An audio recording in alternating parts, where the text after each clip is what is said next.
Hey Warhammer geeks, Spencer here with another tutorial, but this tutorial is not strategy, this one is about painting. And I know you see a couple necron models in front of you. Don't worry, I will not be painting necrons. This tutorial is a very kind of generic kind of how to paint and how to paint flesh and dry brushing and just techniques to make your models really pop out and really have an incredible amount of detail. As you can see here, don't look at the destroyer itself, but on the base of the destroyer. Just get this to focus. You see that head. Now on that head, you can see the basic colors are white and green. White for the hair-like things and green for the head. Now, even though those are the two colors that are used in there, the green and the white, that's not all you're going to be using, and that's not all you need to paint something. Usually in your head, you think of the color scheme and you go, okay, white hair and green, whatever, and then you have your base coat of black or maybe a dark brown. But as you can see here, get this to focus again. Now I have another model here. This is one of my friend's models. I'd hate to bag on him for kind of showing his model and say, see, this one's better. But on this model, the two basic colors are white and green, same as this one, just different. I want to call it the Lego effect because there's only two solid colors. Even though he does have a little bit of tan in there for, you can see the belly and everything. There's little detail on the face, and I want to call it Lego effect because it's just two solid colors. It looks like white plastic and green plastic. Okay, now for this, instead of just using the two green for this, what I've done is add 3 more colors. Now I'm giving the skin a different and a variety of textures. I'm using a base coat of brown and then a lighter tone of brown over that, then the green, and then a rotting flesh tan for highlights in the skin. If you look at anything in the natural world, nothing is one solid color. So you shouldn't use one solid color when you're painting. If you look at yourself as an artist, this is the best way to go. Okay. So right now, this is when I'm going to show you how I painted with that detail. Now, the reason I'm just using a head and not a full croup because it really doesn't matter what the model is.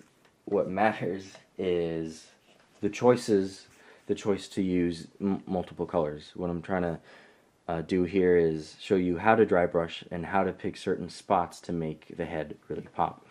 Now, if this was a space marine, head, I'd probably use still the base coat of brown, and I would add a pinkish dry brush. This would be my second choice, and then I would have a tan color for the flesh, and then over that a muted darker tan, or depending on how beat up I want the face, a red or maybe a gray if I want stubble.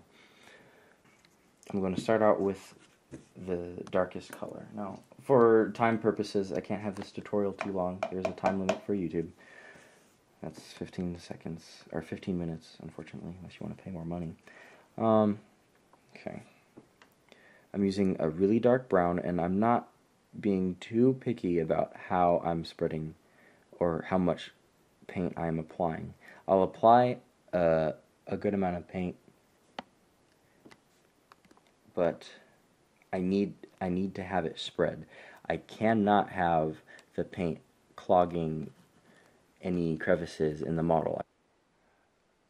tricky thing with the head, just the way I'm painting it. I don't have it on a pedestal or anything. I don't have a needle through it or anything. My fingers are wiping off the paint, so I kind of need to have this dry before I add the next layer. You have to be patient for this technique that I'm showing you.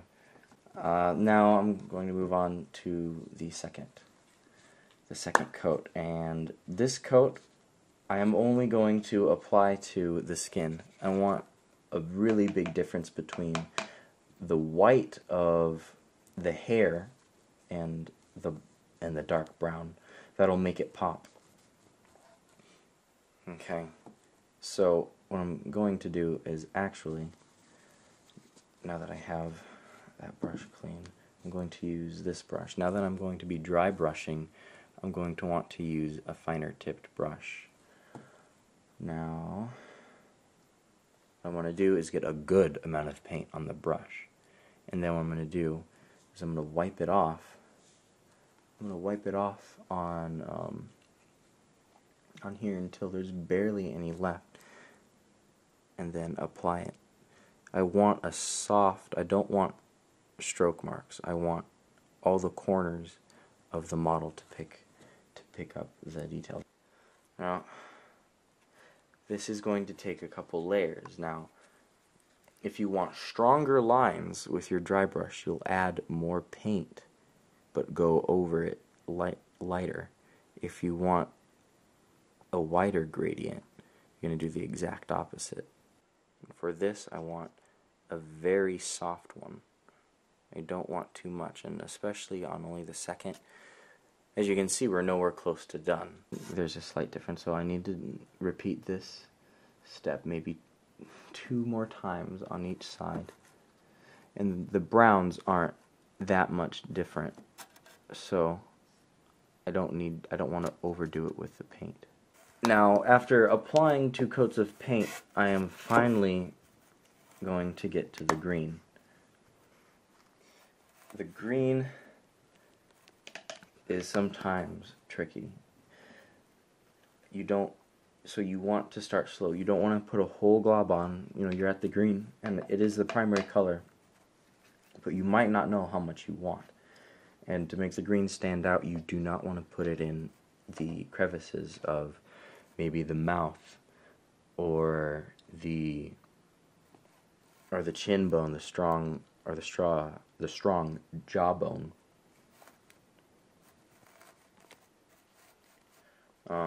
So I'm gonna use very light amounts of green at a time. See, even there I think was too much.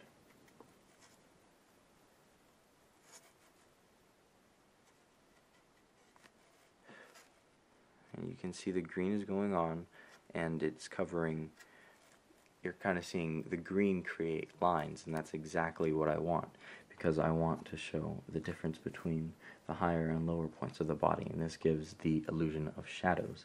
So it heightens what's actually the shadows that would actually hit the model. Makes the model look a lot deeper.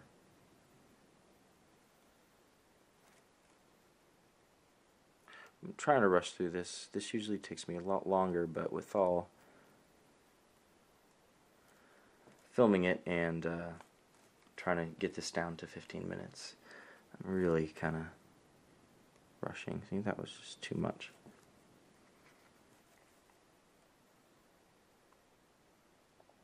But the basic point I'm trying to get out is that for something even as small as a head, you don't want to only use 2 colors.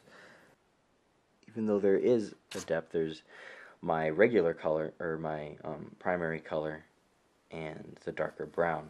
Now that's where the tan comes in. I want to give it yet a 3rd dimension. I want to give it highlights. So maybe where the beak is, where it comes to the point, I want to make that stand out and kind of look more rugged. Like it's been for this, I'm going to do the same thing, dry brush. Basically, for me, after the first base coat, everything is dry brushing. And even though dry brushing is a slower process, it's kind of kind of important. And so I'm doing the dry brush on the beak, and I want to do it kind of on the side to highlight the jawbone, and then at the end where it meets the hair. Okay, and again, I am rushing through this, but you'll be able to tell when you're adding too much, if there's too much here, or if it's too strong, and it's an easy fix. Okay. Now, just going to add a little more at the top. Now, this layer brings out detail, brings out a whole lot of detail. As you can see, it kind of popped. If you want to rewind to how it looked with just the green and then this, you'll probably like this better. And now, the hair. I'm going to use a different technique for the hair with the white. And I think it's very important because I think the models I've seen painted, the texture of the hair is one single color, and you don't really get the strands of hair. What I'm going to do is I'm going to only dab a couple times for my dry brush, and I'm going to swipe very lightly. Now this gives me a thick amount of paint, but because I'm not getting that close, I'm still getting the lines that I need to show the detail. They're just, the amount of paint is thicker, so I'm getting the full volume of paint. I'm not seeing through it. It's not transparent, but because my strokes are light, I'm getting the same amount of depth. I'm not going into the crevices and taking away.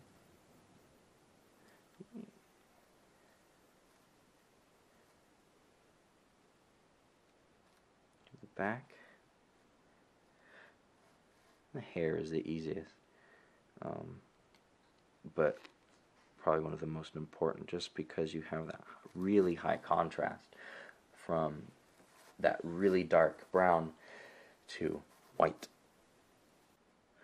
You know, if you want more white, you see these white lines are a little thinner than the ones on the other side, and that's just because I rubbed it against too softly. If I want thicker white, just rub a little harder.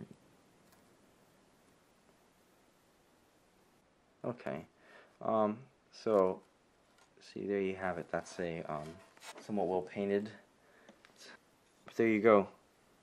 No matter kind of what you're painting, if you use more than 2 colors, please use more than 2 colors. You'll get something that looks a lot more realistic than the 2.